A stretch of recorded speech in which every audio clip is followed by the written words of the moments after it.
now move on to listen and hear directly from the defense industry with the first presentations of the day. I would like to call to the stage Christine Harbinson, Sector Vice President and General Manager of the Combat System and Mission Readiness Division for Northrop Grumman Defense. Christine, please join us on the stage.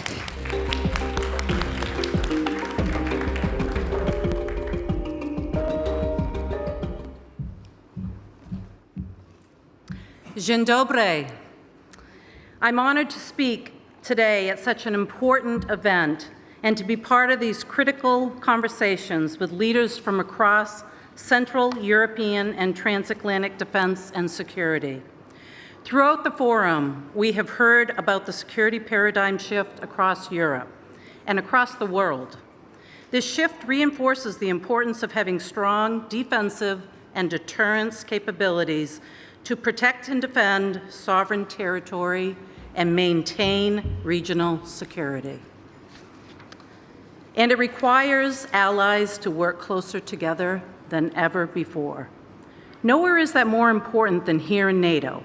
NATO's collective defense has ensured the peace of its member countries since the end of the Second World War, and is the most successful alliance in world history. But strategic competition with great powers creates a radically different set of demands.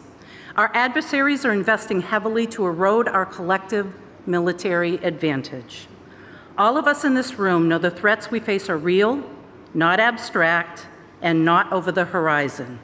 They are clear and present, and they require us to have a united front, a united presence that crosses borders, one that integrates all domains, from undersea to space and cyberspace, with speed, flexibility, and precision, all to stay ahead of our adversaries. That vision of the battle space, connected across borders and domains, requires a new way of operating. Today's standalone networks must be integrated to enable command and control of the full battle space, because the ability to identify and react to threats more quickly than the adversary will decide battles. We all know knowledge is power, the power to create a cohesive, timely, and accurate picture that speeds decision-making. And nowhere is that more needed than on the battle space. A connected battle space allows the delivery of faster insights, more precise decisions, and coordinated defense and strike strategies. This requires standalone systems to become both disaggregated and integrated, creating highly agile, adaptive solutions, ones that deliver results far greater than any individual system acting alone. One of the most critical components of this all-domain vision, especially here in Europe, is an integrated air and missile defense, or IAMD.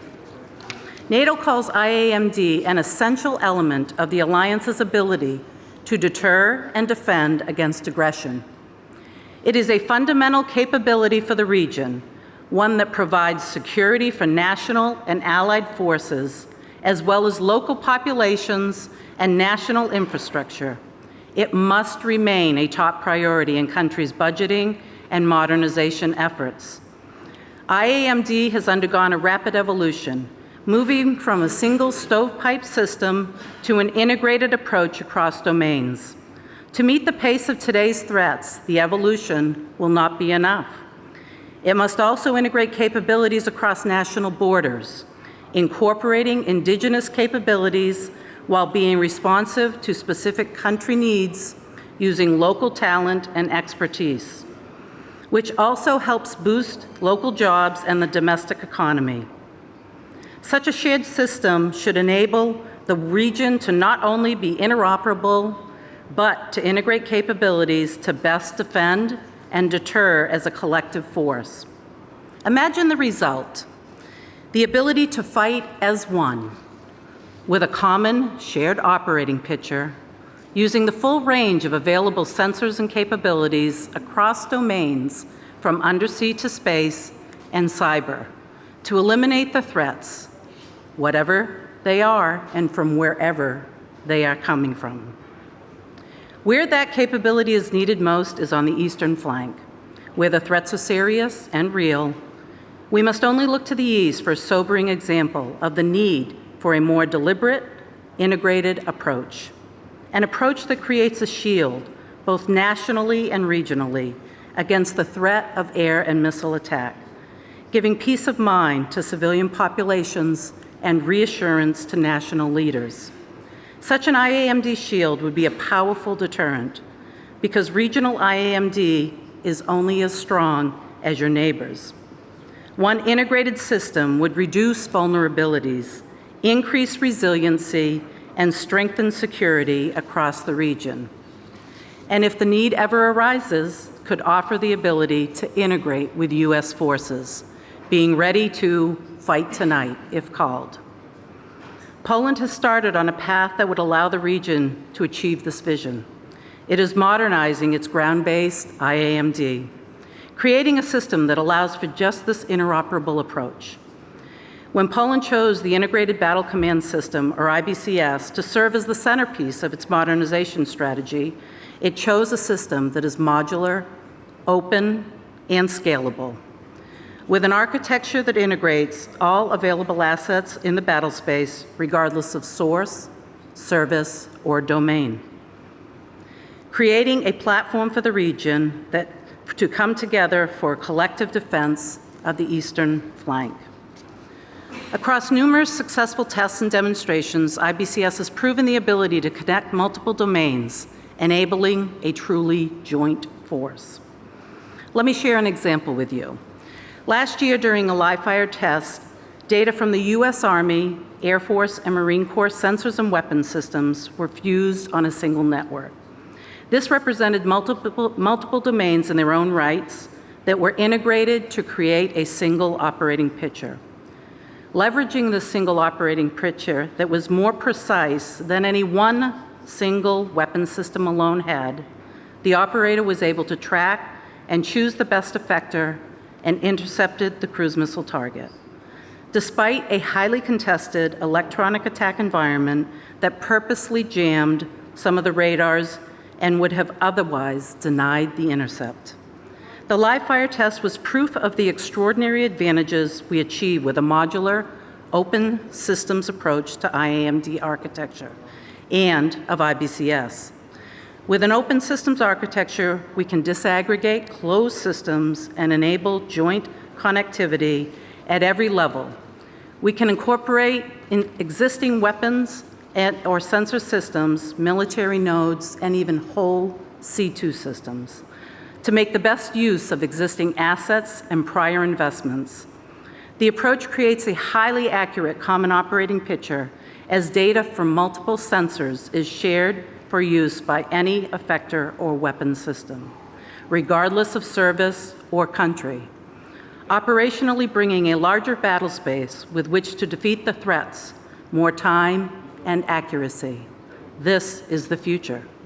This is the future that can protect the eastern flank. It is here, it is now. We invite you to join us in making the future a reality. Many important discussions have started here at the Warsaw Security Forum.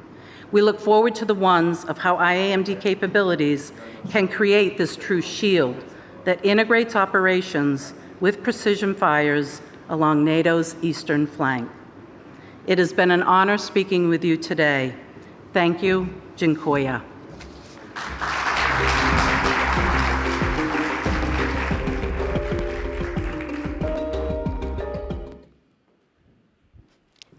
Thank you so much, Christine. That was both insightful and thought-provoking, and we will have an opportunity, well, many opportunities to continue discussing some of the points you raised today, including with the first panel in just a few minutes. But before we get to that, I'd like to call to the stage Eric Dittmars, President of Secure Sensor Solutions at Raytheon Intelligence and Space. Eric, please do join us on stage.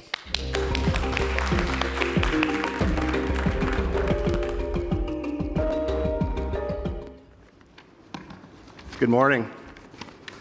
I'm Eric Dittmars. I'm the president of Global Spectrum Dominance at Raytheon Intelligence and Space, and I'm deeply honored to be here with you today.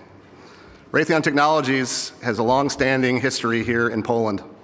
We have 8,500 Polish employees across 9 locations, along with our partners in Polish government and industry, collaborate together to develop and field cutting-edge solutions to address Poland's most complex aviation and defense challenges.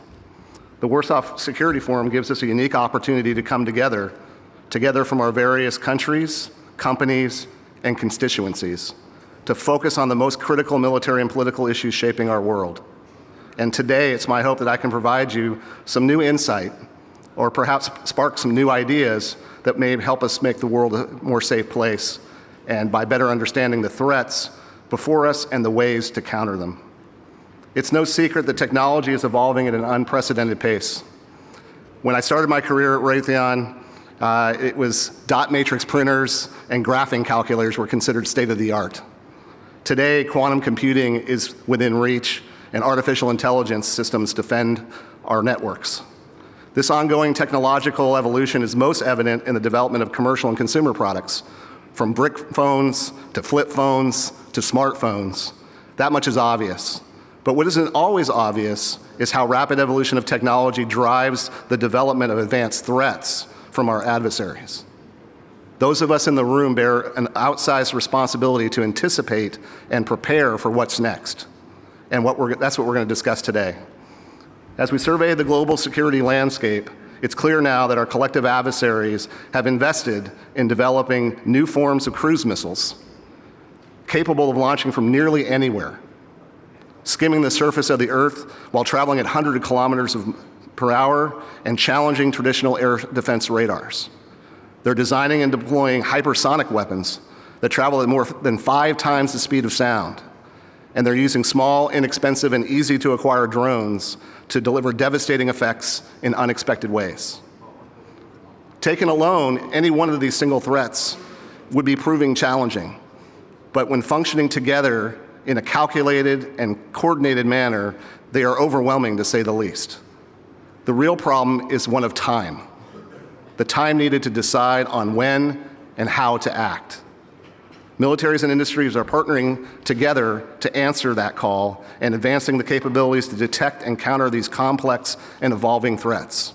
Full spectrum, layered air and missile defense requires integrating both elevated sensing and ground-based next-generation capabilities, something that we at Raytheon Technologies do every day for our customers. So before we get to solutions, let's talk a little bit about the problem. Over the past 20 years, our adversaries have studied how we fight. They've analyzed our technology and our potential responses. And they've focused on ways to defeat us. They're now at a point where they can deliver mass raids with high precision and stunning velocity simultaneously. Until recently, they could only deliver one of these elements at a time. They've evolved beyond basic ballistic missile and air threats and embraced 360-degree capabilities that fly faster than the speed of sound and are tailored to exploit the weaknesses of 20th century defense systems. These new threats dramatically compress the time we have to make decisions and execute responses. Where we once had minutes to hours to work through the detect, track, identify, decide, and engage cycle, warfighters now are challenged to decide, in some cases, within just seconds. Our adversaries are now a multi-domain threat. They launch from the air, they launch from the sea, from the land, and even from cyberspace. They operate in the seams of traditional physics with hypersonic glide vehicles. They exploit the terrain and make use of advanced technology to keep us from seeing them in time to act. And they do all of this to delay, disrupt, and degrade our decision-making cycle. Our adversaries know the difference between success and failure comes down to seconds. With the current battlefield radars for air missile defense, commanders typically have less than 3 minutes in which to make a decision about prosecuting an incoming target while simultaneously ruling out whether it's a benign threat. Without change, that time to decide will only continue to degrade. So our mission imperative is to buy back time, cueing these shooters, including fighter aircraft, at the earliest moment of threat discovery, preferably before it reaches sovereign land. We must restore the integrity of the decision cycle and ensure the right data gets to the right people at the right time so they can take the right actions to keep our countries and our citizens safe. So illustrated here is an operational view of an advanced integrated air and missile defense system. It consists of a ground-based sensor such as Patriot, LTAMDS, NASAMS, along with persistent elevated sensors onboard aerostats and space-based early warning systems. These systems, of course, dovetail into advanced C2 capability and local air surveillance sensors. It is this layered, integrated defense that provides 360-degree commander's view and full domain awareness to both deter and defend. So the question turns to, how do we achieve this end state with full domain awareness? Our own internal operational analysis revealed that elevated sensing gives commanders dramatically more time to make a decision because they can see the entire battle space and cue weapon systems for early action. This unique perspective also reduces the likelihood of fratricide. Elevated sensing comes in many forms: space-based early warning satellites, radars affixed to towers, or through persistent elevated sensors integrated on high-altitude aerostats. Each of these approaches provide benefits to the mission. Consider this: a persistent elevated sensor operating on board of an aerostat at 3,000 meters above sea level will increase the commander's time to decide by 500 to 1,000%. Said another way, we're moving from being forced to make a decision in under 3 minutes to having more than 30 minutes to decide what to do and how to engage. In addition to buying back time, these elevated sensors mitigate the adversarial advantage gained through speed and agility. The challenges terrestrial radars encounter, chiefly line of sight limitations, are a non-factor with persistent elevated sensing. To put a fine point on it, those ground-hugging cruise missiles can no longer hide because we track them from above. But our adversaries are not sitting still. They're continuing to invest and evolve. So countering today's technology and today's threat isn't enough. We must outpace the future, and that requires layered defense. Advanced threats demand advanced integration, and the best defense is the foundation of a potent deterrence. This comprehensive system of systems solution looks deep into adversary territory. If a cruise missile is launched by an adversary near the border, it will be detected immediately. Not only will we know where it came from, but we'll cue fighters to intercept and ready weapon systems for engagement. Our unblinking, over-the-horizon space sensors leave no hiding place for our adversaries. The adversary cannot hide at night, they can't hide in the terrain, and through advanced integration, we will rob them of their speed and agility. This approach provides commanders with the widest range of options and delivers decision superiority. Thank you so much for your time today. Enjoy the conference.